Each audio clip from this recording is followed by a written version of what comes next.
So hello guys and welcome back my YouTube channel mobile helper. अगर आप भी use करते हो वीवो T5 लाइट 5G का फ़ोन, तो इस वीडियो में आपको बताने वाले हैं आपके फ़ोन में ऑयलूम प्रॉब्लम या कम आ रहा है, बराबर ऑयलूम नहीं देखने को मिलता। इस वीडियो में लाइव प्रूफ सेटअप करके बताने वाले, लेकिन आपको शुरू से लेकर एंड तक वीडियो में बना रहना। सबसे पहले फ़ोन की सेटिंग को ओपन करिए तो आपके सामने ऐसा इंटरफेस होता है।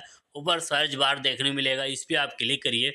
क्लिक करने के बाद यहाँ पे MONO लिख के सर्च कर लेना। मोनो ऑडियो का ऑप्शन मिलेगा ऊपर फर्स्ट पे, तो इसी वाले ऑप्शन पे आपको क्लिक करना।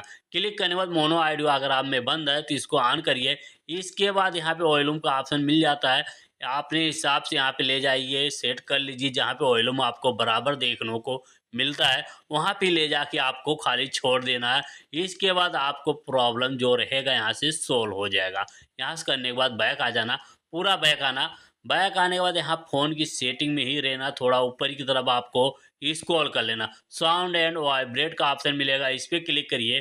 क्लिक करने के बाद थोड़ा ऊपर स्क्रॉल करेंगे, ये आईडी वाला ये ऑप्शन है। अगर ये बंद है तो 100% वॉल्यूम यहाँ से आवाज़ जो बढ़ा सकते हैं। अगर ये ऑप्शन अगर ऑन है तो यहाँ से 150% वॉल्यूम बढ़ेगा। तो अपने हिसाब से यहाँ पे सेट कर सकते हैं। तो हमारा वीडियो कैसा लगा कमेंट में ज़रूर बताना। अगर वीडियो आपको यूजफुल लगे तो लाइक